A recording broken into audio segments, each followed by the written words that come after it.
the whole international community is faced with. Issues like climate change, terrorism, disease, natural disasters, financial instability, all these things. No country can handle these issues all by itself. We need international cooperation, especially maybe cooperation between China and the United States. Ambassador Cui Tiankai, thank you very much for giving your time today here in Washington, D.C. to share some of your thoughts on a world that continues to change. One of the changes is, of course, the Phase 1 trade agreement between China and the United States. Unpack that for us. What exactly does it represent and what change will it introduce to the world? Well, first of all, welcome to Washington, D.C. at the beginning of the new year. So let me wish you and your team a very happy new year. Thank you. We just concluded what people call the Phase 1 trade agreement between China and the United States.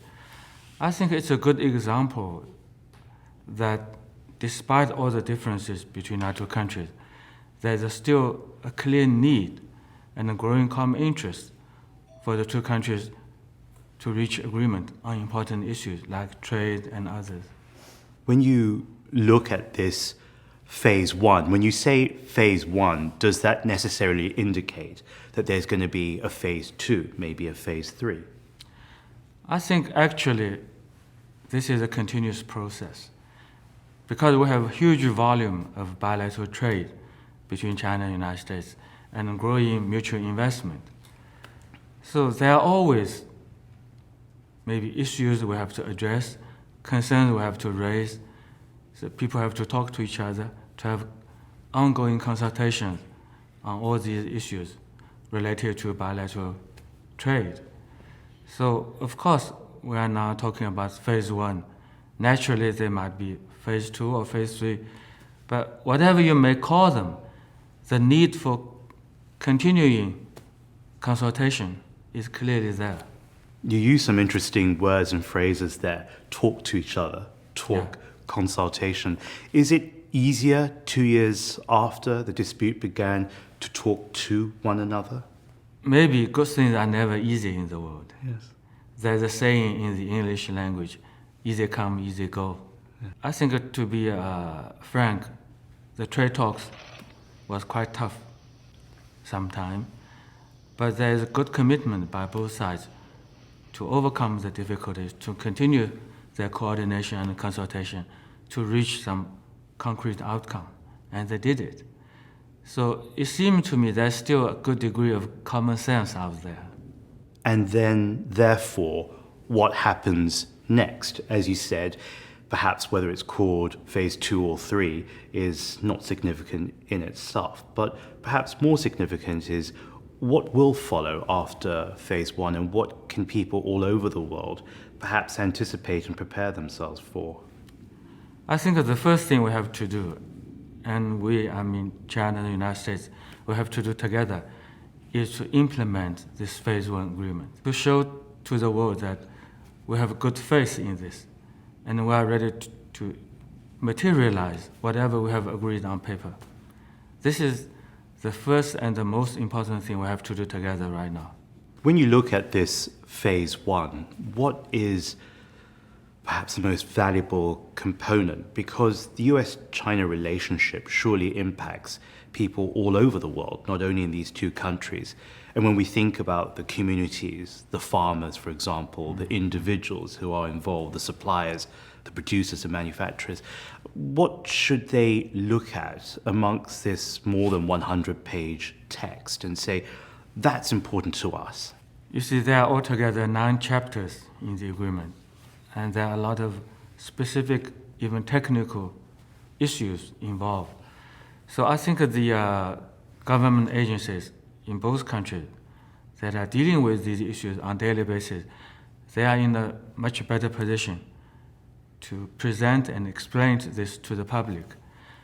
But I believe what is the most important thing behind this agreement, maybe not everybody is fully aware of this, is the underlying principle of solving any problems between us through dialogue and consultation on the basis of equality and mutual respect.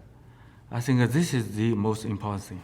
That's interesting because these negotiations and this phase one is a result of 2 years which began with a disagreement of some sort.